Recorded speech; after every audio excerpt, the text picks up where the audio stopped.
जय Sai Ram, happy Thursday. Welcome to बंदे हैं हम साईं के। आप में से बहुत सारे लोग का ये कंप्लेन रहता है कि मैंने बाबा की बहुत भक्ति की लेकिन मेरे साथ अच्छा नहीं हो रहा है। कभी कोई किसी इंसान की वजह से परेशान है, कभी कोई किसी घटना की वजह से परेशान है, कोई फिनेंशियल कंडीशन से परेशान है। परेशानियों का तो एक अनएंडिंग सा लिस्ट है एंड सच में कुछ लोगों की ज़िंदगी रुक गई है। कुछ ऐसे भी लोग हैं जिनका बाहर से तो कुछ नहीं है पर मन ही मन दुख है, और वो दुख इतना है जो अनएंडिंग है, जो ख़त्म नहीं होता और समझ में नहीं आता कि ज़िंदगी का क्या हो रहा है।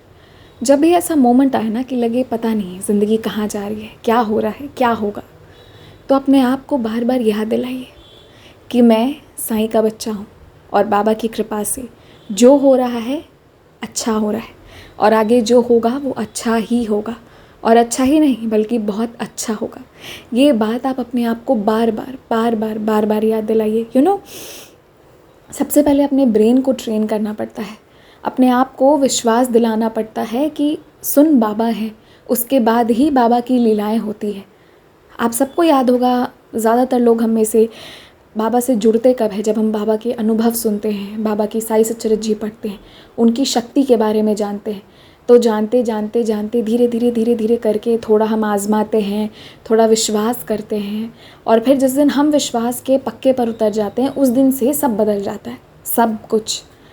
तो वही चीज़ हमें करना है कि सबसे पहले अपने आप को ये बताना है कि आज जो हो रहा है वो बाबा की ही कृपा से हो रहा है। फिर चाहे अगर कुछ भी हो रहा है उसमें भी बहुत अच्छा छुपा है, जो होगा मेरे साथ अंततः वो बहुत अच्छा होगा। ये बात पहले आपको अपने आप को बताना है, और फिर जैसा भाव आपका रहेगा ना वही चीज़ रियलिटी में भी उतरेगा। This is what Baba has told. तो इसीलिए अपने ब्रेन को सबसे पहले ये ट्रेन कर दीजिए कि नेगेटिव नहीं रहना है, चाहे कुछ भी हो जाए। नेगेटिविटी के तो बहुत कारण हैं, एन नंबर ऑफ़ रीजंस, लेकिन वो एक कारण साईं है जिसकी वजह से हमें पॉजिटिव रहना है। एंड एक बार आपका थॉट फिक्स हो गया, उसके बाद फिर दुनिया इधर की उधर हो जाए, जो आपने सोच लिया है वो हकीकत बनकर आएगा। यही तो आशीर्वाद बाबा ने अपने 11 वचनों में दिया है ना।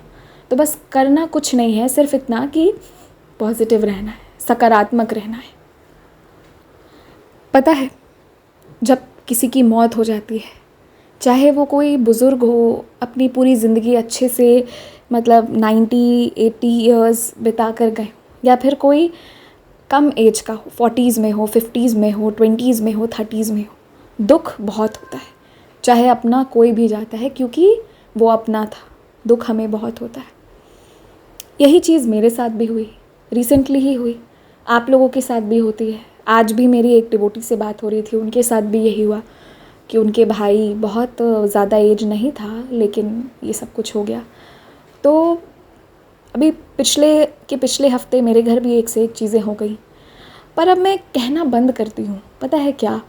क्योंकि हम एक इंसान हैं और हम सिर्फ अटैचमेंट के लेवल पर सोच सकते हैं कि वो मेरा भाई था, वो मेरी मासी थी, वो मेरी नानी थी, वो मेरे पेरेंट्स थे। लेकिन आप ज़रा ये सोचिए कि ये रिश्ते कौन बनाए हैं? बाबा ने बनाए। तो उस आत्मा के लिए, उस सोल के लिए जो बेस्ट होगा बाबा वही करेंगे। तो कभी भी ठीक है, एज अ अटैचमेंट मन में दुख रहेगा, लेकिन उसके बाद भी ये समझना ज़रूरी है कि जो हो रहा है बाबा की कृपा से हो रहा है और बहुत अच्छे के लिए हो रहा है, उनकी आत्मा के लिए वही ज़रूरी था, इसीलिए वैसा हुआ। ये समझना बहुत बहुत ज़रूरी है हम सबको, वरना हमारे लव्ड वंस के चले जाने के बाद तो हम फिर ऐसे बिखर जाएंगे ना कि हम कभी फिर बाहर आ ही नहीं पाएंगे। लेकिन एक बात याद रखिए, ज़िंदगी है, ये चलती रहेगी। आज हम और आप है, कल हम और आप भी नहीं रहेंगे, नेक्स्ट जनरेशन्स होंगे, उसके बाद के होंगे, उसके बाद के होंगे। तो हमें भी जाना है, वैसे ही जिसका जब समय आया वो तब चला गया है। तो बस एक ही चीज़ को समझना है, एक ही चीज़ को याद रखना है कि जो हो रहा है वो बाबा की कृपा से हो रहा है और बहुत अच्छा हो रहा है। इसका रिज़ल्ट भी बहुत बहुत अच्छा आएगा क्योंकि साईं कृपा है। बस इतना याद रखिए, आगे बाबा सब संभाल लेंगे। जय साईं राम।